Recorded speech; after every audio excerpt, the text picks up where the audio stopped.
everybody, I'm Kimberly Turner from cookingwithkimberly.com, and today I'm going to show you a really easy recipe for a side dish. This is how to cook Napa Jack's pan roasted sweet potatoes. I'm also going to use a couple other regular white potatoes as well. So I have one large sweet potato and I'm just going to chop that into, I don't know, a couple inch chunks. I have a roast beef in the oven. Make sure you check out that recipe for how to cook a Napa Jack's eye of round roast beef. This is going to go in the pan with the roast. It's been in there for a good hour, and these guys are going to probably take about, I don't know, 45 minutes to be done. So I'm just going to cut them into bite-sized pieces and scatter them about and let them roast in those pan juices of the beef. What could be any tastier than that? And it's really easy. If you have never thought of doing that, you can just keep everything in one pan. I'm also going to cut my white potatoes into similar sized chunks. I actually peeled my sweet potato just so that the outside would be a little bit moist so that I can dredge them. That's what I'm going to do with these guys first. So with my roast beef, I dredged it with flour and some awesome spice rub from Napa Jack's. Now I'm using their steak rub today, and it's already combined for me. You don't want to waste things, so I'm going to use that to dredge my potatoes just to get them a nice crispy crunchy coating on the outside. They're going to roast, and that's going to turn all nice and brown. This is a fantastic spice rub. You can check out my review on this, and you can find them at winecountrykitchens.com. They have a whole line of these spice rubs. Now in here are some really tasty things. They don't tell you everything that's in here, but on the label it says salt, spices, chili pepper, garlic, and canola oil. The other spices in here are kind of secret. It looks like there's dried onion, there's dried garlic, there's some dill seeds, some crushed coriander, some really nice sea salt, and things like that. So in my dredging flour, I had about, I don't know, 3/4 cup of flour, and then I dredged my beef. But there's probably about 1/3 cup left. And I have probably about a teaspoon of this mixed through that flour, plus a little bit extra pepper, brown pepper. So into the pan, or my casserole dish with the flour, these guys are going to go, and I'm just going to toss them so that everything is coated. You don't want a really thick coating, you just want a light dusting, a whisper. It's going to season them up nicely, give a nice crispy coating, and it's going to brown up as well. Beautiful. Okay, next I need to grab my roast. So roughly 40-45 minutes out, you want to add these to the pan. Not before then, because they'll either be too browned or they'll be all mushy. You don't want that. So I'm just going to scatter these guys in these pan drippings. It's going to be so beautiful. It's going to be so flavorful. Make sure you're shaking off any excess flour from the dredging. Smells great, eh, Mom?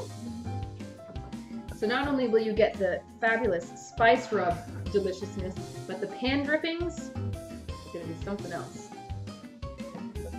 So just cut up enough potatoes that you'll be able to feed everybody. I'm serving 3 tonight, so that's roughly enough for us. Just scatter them about. So that's what we've got going on there. It's all spread around there. And back into the oven, I'm just going to cover up my roast in the center, because I want the potatoes to be exposed and get browned as well. So into the oven they go. So simple. Back in. So it's been about 30 minutes. These guys have been in here. My roast is nearly at medium rare. So I'm going to toss these potatoes, sweet potatoes and regular potatoes, in with the drippings on the bottom. The flour that's on them is also going to help create a sort of a gravy, a pan gravy, without you even really having to try. That's pretty cool, right? So just move them around so that they're coated in the drippings now. They feel like they're pretty tender, but I'm going to do a knife test here. If you want to, you could also add some mushrooms at this point, which I still might do. Little knife test. They have a little ways to go, and so does my beef.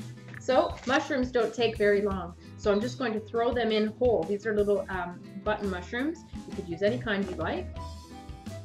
And I'm going to toss them with that pan sauce as well. Just get them a little bit coated with those potatoes. It's gonna be a lovely side dish, all full of flavor. So cover that back into the oven for maybe another 20-30 minutes, maybe. We'll see. I'm gonna check in 15 minutes.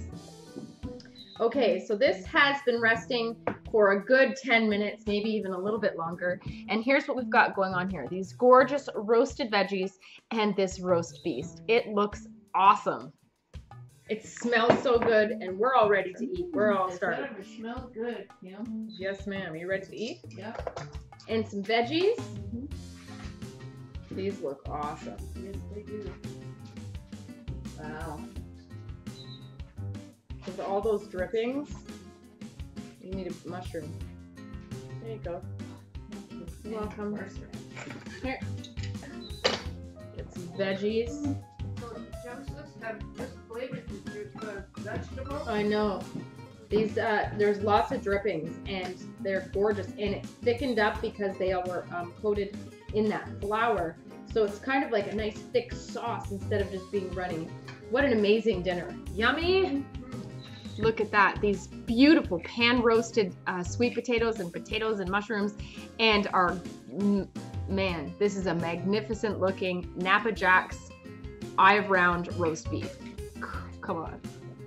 Is it delicious, Mom? Fantastic. And let's taste it. So flavorful. Perfect seasoning. Mmm. Boy, that's good. And the veggies, let's see. Oh my goodness. What a lovely dinner. Very simple to do. It takes a little bit of time, but it's very simple and it is so rewarding. Mmm. Mmm. The sweet potatoes, the potatoes. Mmm. Those mushrooms. Mmm. Mmm. You could use whatever kind of veggie you have on hand or you like. Mmm. That is so good. Fantastic. I'm fit to eat. It's awesome. Mmm. Wow. Mmm. That's a power-packed meal. This would be a lovely dinner for Mother's Day, wouldn't it? Mmm. Any day. Any day. You're right. It's so good. Mmm. So there you have it, folks. That's how you cook pan-roasted sweet potatoes and other things too, but that's how you do it. If you've never thought of throwing them in with your roast, it's a gorgeous way to do it. So tasty. Couldn't be any tastier. And it makes a nice, thick, gravy-like sauce. Beautiful stuff going on here. Mmm. So that's it. I really hope that you try this recipe out. Make sure you check out Wine Country Kitchens online at winecountrykitchens.com for this really tasty spice rub and all of their really phenomenal products, okay? Follow me on Twitter at Cooking with Kim E with a capital E. Like the fan page at facebook.com/cookingwithkimberly. My shows are on ifood.tv/cookingwithkimberly, youtube.com/cookingwithkimberly, and you can find me syndicated on Roku. Come to my website at cookingwithkimberly.com and subscribe. Interact with us and let us know what's going down in your culinary world, all right? Be a champion in your kitchen and eat deliciously. Bye.